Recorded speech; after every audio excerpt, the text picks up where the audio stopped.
রাঙ্গুনিয়ায় শহীদ সালাউদ্দিন কাদের চৌধুরীর মৃত্যুবার্ষিকী উদযাপন উপলক্ষে আলোচনা সভা ও দোয়া মাহফিল।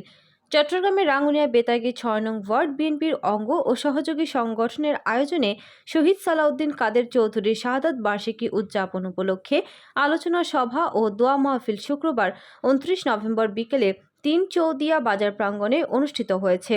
বেতাগী ওয়ার্ড বিএনপির সাবেক সভাপতি আশাহাব উদ্দিন চৌধুরীর সভাপতিত্বে আলোচনা সভা ও দোয়া মাহফিল প্রধান অতিথি ছিলেন চট্টগ্রাম উত্তর জেলা বিএনপি সদস্য ও রাঙ্গুনিয়া উপজেলা বিএনপির সাবেক সাধারণ সম্পাদক অধ্যাপক মোহাম্মদ মহসিন।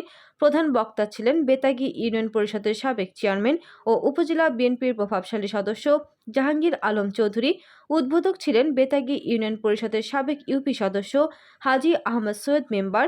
বিশেষ অতিথি রাঙ্গুনিয়া উপজেলা বিএনপির সদস্য কাজী নাজিম উদ্দিন, প্রভাবশালী যুবদলের নেতা আব্দুর রহিম, রাঙ্গুনিয়া উপজেলা স্বেচ্ছাসেবক দলের যুগ্ম আহ্বায়ক আলী আকবর এর সঞ্চালনায় অনুষ্ঠানে উপস্থিত ও বক্তব্য রাখেন উপজেলা, ইউনিয়ন ও ওয়ার্ড বিএনপির অঙ্গ ও সহযোগী সংগঠনের নেতা ফজল কাদের তালুকদার, এস.এম. ইফতেখার উদ্দিন রুবেল, সৈয়দ সাবিরুল ইসলাম, মফিজ আহমেদ চৌধুরী, মামুনুর রশিদ, মোহাম্মদ সৈয়দ মেম্বার, মোহাম্মদ ইউসুফ, মোহাম্মদ রফিক, রূপা আক্তার, ছাত্রদল নেতা শাহাদাত তালুকদার রুকি, জিয়াউল হায়দার রায়হান, মুন্না শিকদার সহ উপজেলা, ইউনিয়ন ও ওয়ার্ড বিএনপির অঙ্গ ও সহযোগী সংগঠনের নেতৃবৃন্দ উপস্থিত ছিলেন। পরে শহীদ সালাউদ্দিন কাদের চৌধুরীর আত্মার মাগফিরাত সহ দেশের উন্নতি কামনা করে দোয়া ও অনুষ্ঠান বিএনপি করতে পারে নাই।